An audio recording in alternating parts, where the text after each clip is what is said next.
Welcome to New York Nonprofit Media. My name is Jeff Stein, and I'm really happy to be here with JoAnne Page, the CEO of the Fortune Society. Before we get started, I just wanted to give our viewers a little bit of background on the Fortune Society. It was founded in 1967 and is dedicated to helping incarcerated and formerly incarcerated individuals become positive and contributing members to society. Serve approximately 5,000 men and women throughout New York.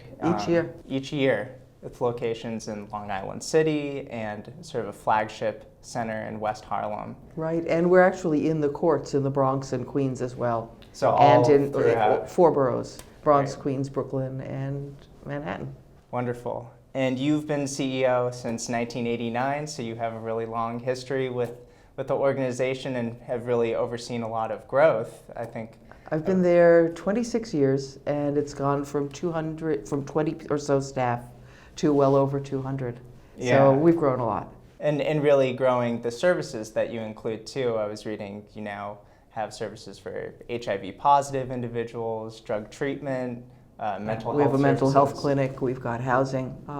We've grown over the years, and we believe in wraparound services. Mm-hmm. And as we see unmet needs, we've been increasing what we do.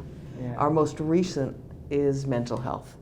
Before that, housing. And we're looking to do more housing, but the New York City housing market is making it a little difficult. We're trying to find land we can afford. Right. So I was hoping to get a little bit of your personal background and also, the original inspirations for you to really devote your life and career to working in the criminal justice system. Sure. So the real background, I think, is that I'm a child of a Holocaust survivor. In fact, today, May 5th, is the 70th anniversary of my dad's liberation from Dachau and the work camp affiliated with it. So I know something about injustice. I know something about the damage that institutions can do to people. I know something about the kind of rage that people carry within themselves when they have reasons for anger. And I started doing volunteer work in prison when I was 18 and realized this is the place that I want to work. Not sure how. I thought I wanted to do criminal poverty law in New York City for the rest of my life. So I went to law school. I interned at Fortune during my law school period. I graduated from Yale in 1980 and went to work at Legal Aid for 2.5 years. Got frustrated because I felt I was pushing people through a revolving door and they'd just come back. So I started doing alternative to incarceration work at what was then the Court Employment Project, and really broke into, I created the idea of doing it for serious felony cases, because when I started, it was only the misdemeanors that were being considered for alternatives to incarceration. I did that for 6 years, and then Fortune Society was looking for an executive director. I remembered how people were treated at Fortune and what the values were, and I thought I'd like to be there. And it's 26 years. I don't think I've held the same job more than 2 years, even though I've had the same title, because as you look at the needs of people coming through our doors and try to meet them, you learn a lot about new things. Right. So when I started, we didn't offer anything around AIDS, because when Fortune was created in 1967, there was no AIDS. But by the time I came to Fortune in '89, almost everybody in the place was either HIV positive, scared of being HIV positive, or loved somebody who was HIV positive. Mm-hmm. So we developed some real cutting-edge HIV services. We got licensed drug treatment. We created a really robust jobs program. We built a big alternative to incarceration program. And then over time, what we realized was that we had so many homeless people coming to us. And if they had a violent conviction, if they had no drug-free time, we couldn't get them into spots in the few decent places available. So we figured, what are we going to do? Mm-hmm. If we try to do it ourselves, we won't do worse while we're learning. Okay. And we were at the right time in the real estate market. This was 1998. We bought the shell of a building in Harlem, which was it had been a Catholic girls' school, had been abandoned for 20 years. And we created the Fortune Academy. We did it on a 5-year plan. We opened it 5 years after thinking about doing it. We have been running it now for over 12 years. And about 100 people or more go through the 60 beds each year. And it's magic. I mean, you get to see how people transform when they feel safe and valued and have the supportive services. So Fortune learned to do housing.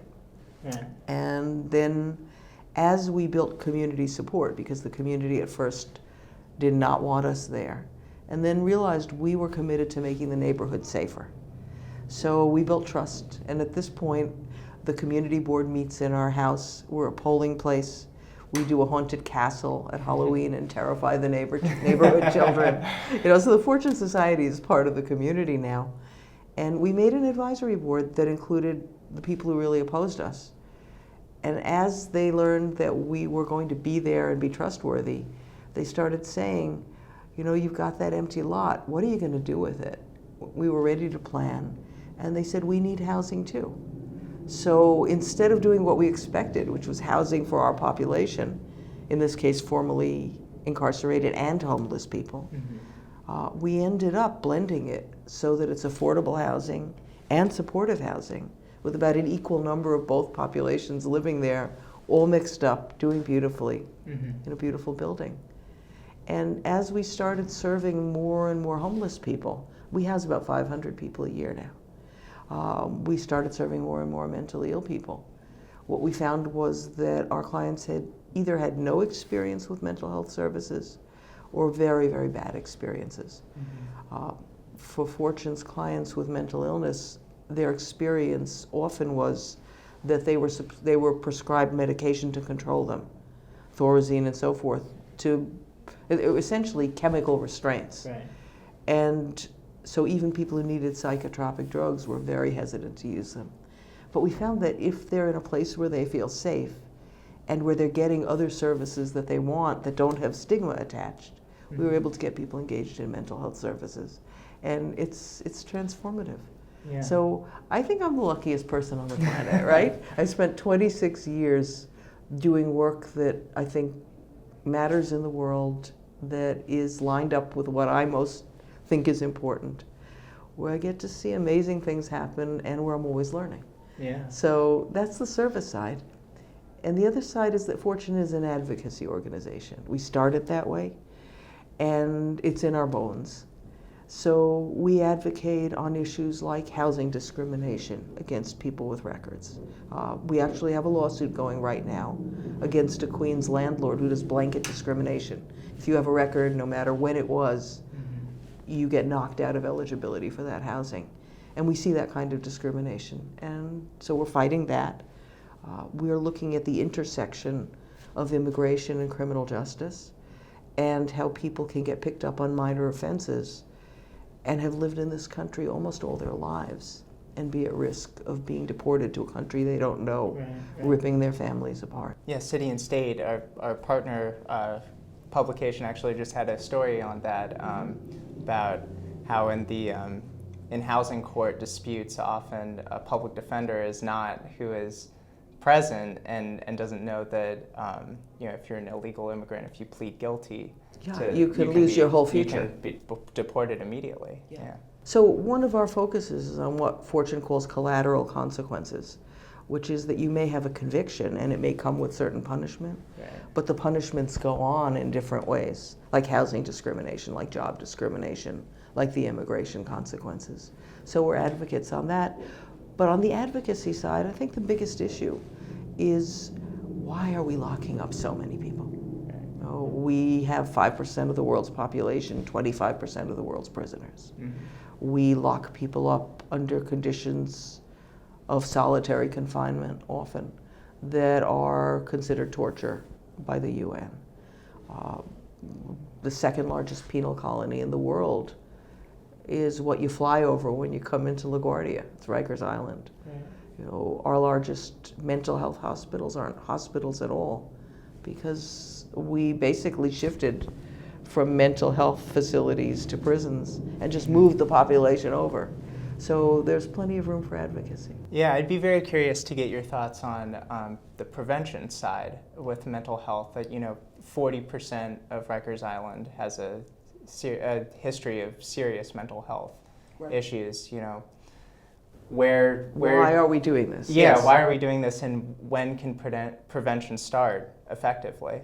So the most important statistic, I think, connected to what you just said, is that if you look at mentally ill people and compare them to people with the same crime charged, the same record, the same age, the same race, the same demographics, all of that, if you have a mental illness, a mental health diagnosis, you'll be in jail twice as long, right? So there's no reason for that other than the stigma and the set of issues that people have when they're mentally ill. If you really wanted to do prevention, right, you can look at it in different ways. I think what the mayor did about universal pre-K is the best crime prevention I've seen in a long time. Because there's a very simple equation. If people finish high school, they're much, much, much less likely to get locked up. So if we focus on mental health to begin with, if you speak to any kindergarten teacher, they know the most troubled kids in their classes. The clients that Fortune works with were those 5-year-olds. Most of our folks with addiction issues, and that's 3/4 or more of our population, started drinking or drugging when they were 8, 9, 10, 11, 12. They had enough trauma happening in their lives that they were self-medicating at that age. So we know who the kids are in trouble. We basically don't worry about it until they become a trouble to us as adults. And then we're willing to spend a lot of money to put them in a cage for a while and then let them out without their issues being addressed. So I've been on this mental health task force that the mayor put together, looking at the problem of people serving twice the length of detention or sentence time as comparable people without mental illness. And they look at it from 5 points. One is, how do you keep the arrest from happening in the first place? I was a legal aid attorney before I came to Fortune, and I remember the people I would see who got arrested for burglary.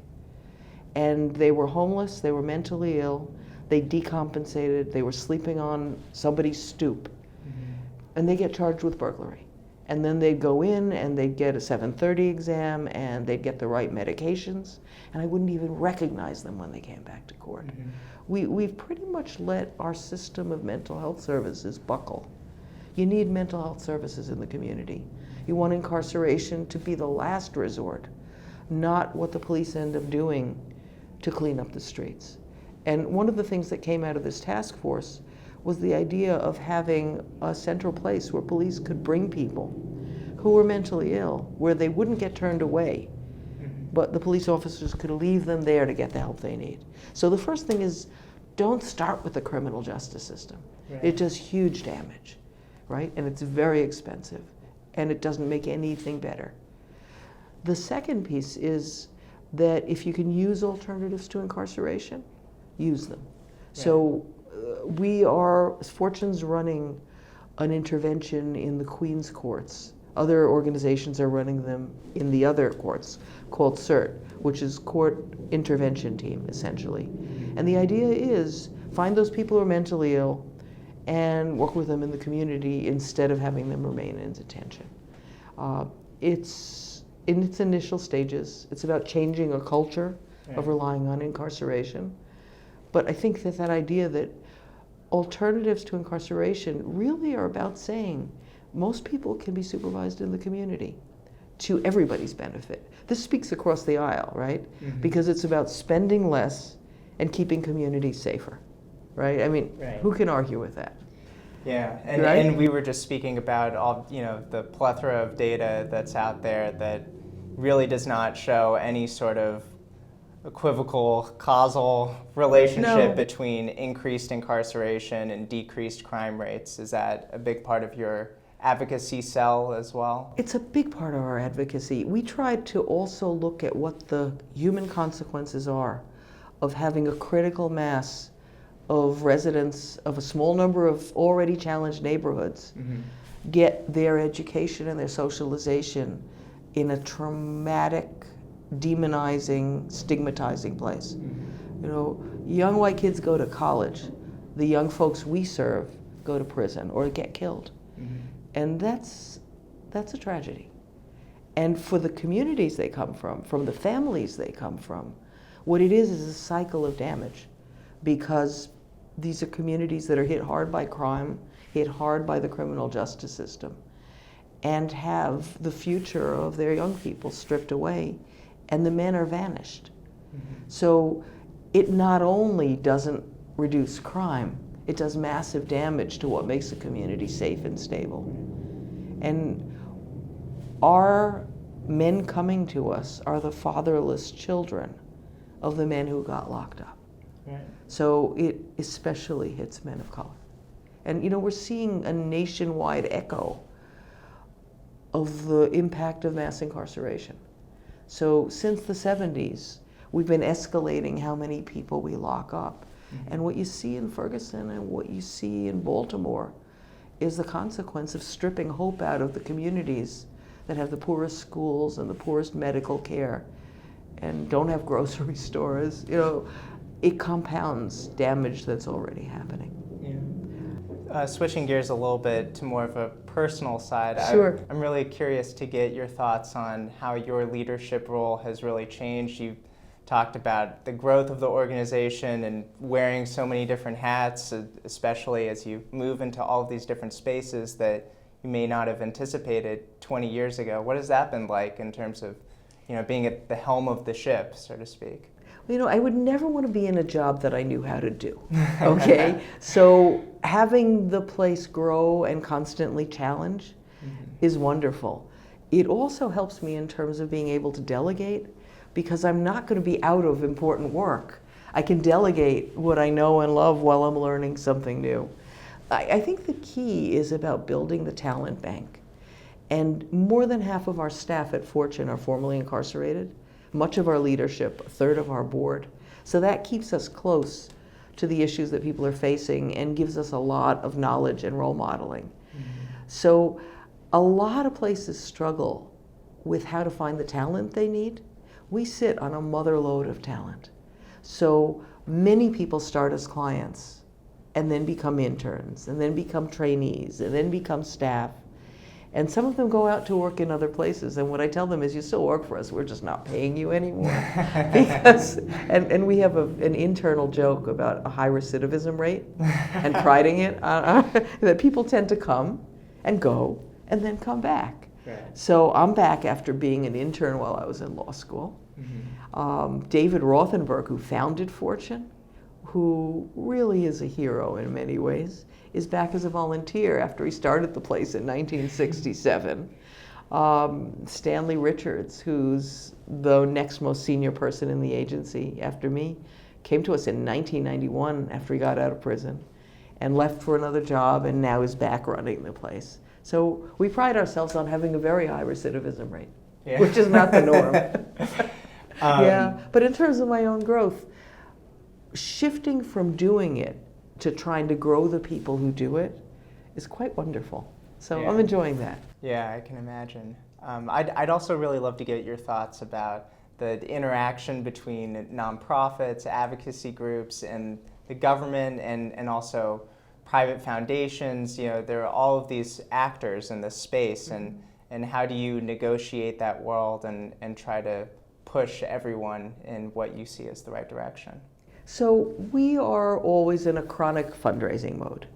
I had a revelation one day, and that was that if you're trying to meet the needs in terms of gap in services, you've also targeted gap in funding, right? Because if the funding is there, the services arrive. We have a commitment at Fortune as an organization that every person formerly incarcerated who comes to us for help will get at least a baseline of help. Some of that is easily funded, some of it is a bear to fund. So we're always looking for donations, always looking for foundation support, seeing what we can do about earned income, because we really have a mission commitment not to turn people away and not to cream, not to take the people most likely to succeed. The other commitment we make to people is we make a lifetime commitment to people. Most of the people who come to us have years, decades of addiction, of mental illness, and there's no silver bullet. If you've had 10 or 20 or 30 or 2 generations of these issues, it's going to take a long time to work it through, and you're going to have relapses. So we make a lifetime commitment to people, and they're able to come back as they need to. And we actually, in our housing, which is our scarcest resource, we give people priority over everybody else if they've been with us before, even if we threw them out. So, that idea that you keep working with people is core. Yeah. Well, thank you so much for being here with us. Truly enlightening conversation. Oh, it's my pleasure. The one other thing I'd want to add, because you asked me a question I didn't answer. Oh, yeah, sure. I think that the nonprofit field is in great risk right now. And we've seen what happened with FEGS. Yeah. But what we see is a pattern, and it's an increasing pattern, it's very different than when I started, of government agencies paying only part of the cost of services, expecting you to raise the rest, having very tight restrictions about how you use the funds, increasing the amount of documentation that you need to do, and not being willing to pay infrastructure costs while they look for more data, more financial reporting, and more rigor. And I think what you're seeing is a critical period for the social service infrastructure that gets turned to. And I am hoping that changes are going to happen before valuable nonprofits go under. Yeah. Fortune's doing what it needs to do to protect itself and to be conservative. I'm very worried about some of our sister organizations, which matter greatly. And we are having to look at what we do and may not be able to continue everything we're doing because it's getting harder and harder to deliver services under conditions that are getting tighter and tighter. Right. I mean, how do you sell that to city, local governments, to state governments? And I know cost of living adjustment is a really big fight that's going on right now. What can you say to government leaders other than just sort of waving the alarm flag? There's a lot of coalition work happening around this issue. And the Clark Foundation and Doug Bauer and Yancy Garrido have played a real leadership in this. They pulled a group of us together at Cooperstown to look at the state of nonprofits and what the risks are. And one of the people there said something I haven't forgotten. He said, "I see dead nonprofits." And we're seeing it. This was before FEGS happened. And FEGS has its own issues, and there can be conversations about what happened there. But the issues of not being paid the full cost of delivering a service, of reporting and infrastructure needs, those are shared issues.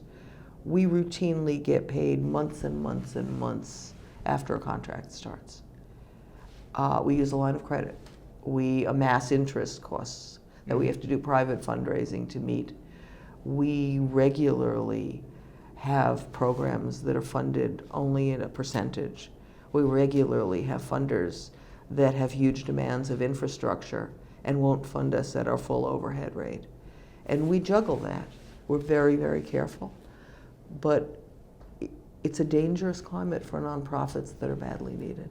Yeah, and performing really essential services that the government often cannot provide. I think the government has a role and nonprofits have a role, and they're different roles. Yeah. And they add up to what's needed. But if you look at what happened after Superstorm Sandy, government turned to nonprofits.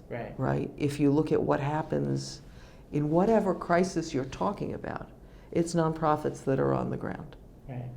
And I think that the nonprofit sector is in serious trouble. And we're going to see more losses. And if anybody is watching this who can do something about it, you can't pay part of the cost and then pay it late and demand infrastructure and not pay for it without it becoming like a game of pickup sticks where you pull one out and you pull another out and you pull another out, and then there's a point where the structure collapses. I think in the nonprofit sector, we're very, very close to that. Well, for your organization's sake and for the sake of the industry, I hope that message rings out loud and clear. Well, we're trying to do everything we can with our sister organizations to say, hold us accountable for doing a good job. Fire us if we don't, but make sure we have the resources to do that job, or we'll do it on not enough resources, and everybody will pay. All right. Well, thank you so much. I guess pleasure. It's a bit of an ominous place to leave things. Well, yes. But thank you so much for your thoughts and for being here today. It's my pleasure. Thank you for the opportunity to talk Yeah. about these issues. Yeah, absolutely. And I welcome people to come to Fortune to visit or to send folks who need our help. Great. Thank Great. you so much. Thank you.